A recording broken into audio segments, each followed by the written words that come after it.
আজি মই যদি অকল আনৰ বেয়াই চিন্তা কৰি থাকোঁ, তেনেহ'লে মোৰ বেয়া চিন্তা কৰিবলৈও কিন্তু ওপৰত এজন আছে।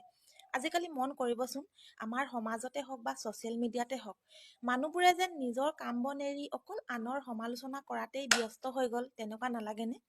আজি যদি কাৰোবাৰ জীৱনত বহুত ডাঙৰ দুখ এটাও হৈছে বা সমস্যাও আহিছে, সেই দুখটোকো লৈ একাংশই উপলুঙা কৰিব, কটাঘাত চেঙাতেল দিয়াৰ নিচিনা কাম কৰিব।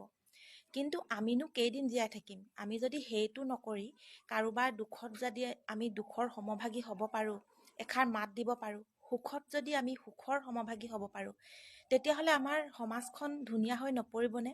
আমাৰ সম্বন্ধবোৰ ভাল হৈ নপৰিবনে? আমি ইজনে সিজনৰ প্ৰতি অকল যেন শত্ৰুতা ভাৱ লৈ আছোঁ, তেনেকুৱা নালাগেনে বাৰু?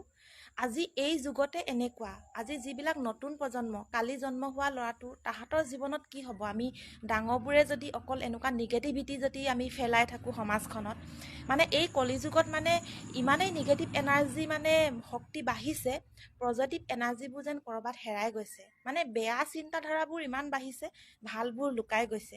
গতিকে আমি সেই বেয়াবোৰ আঁতৰাই, কাৰোবাৰ প্ৰতি শত্ৰু ভাৱবিলাক আঁতৰাই যদি আমি মৰমৰ ভাৱটো যদি আমি মৰমটো যদি ওপৰত উঠাই দিব পাৰোঁ, মানে মই বুজাব পৰা নাই, মানে মৰমে সকলো জিনিব পাৰে। আমি যদি সকলোকে ভাল দৃষ্টিৰে চাব পাৰোঁ, তেতিয়া কিন্তু সমাজখনো এদিন ভাল হৈ পৰিব।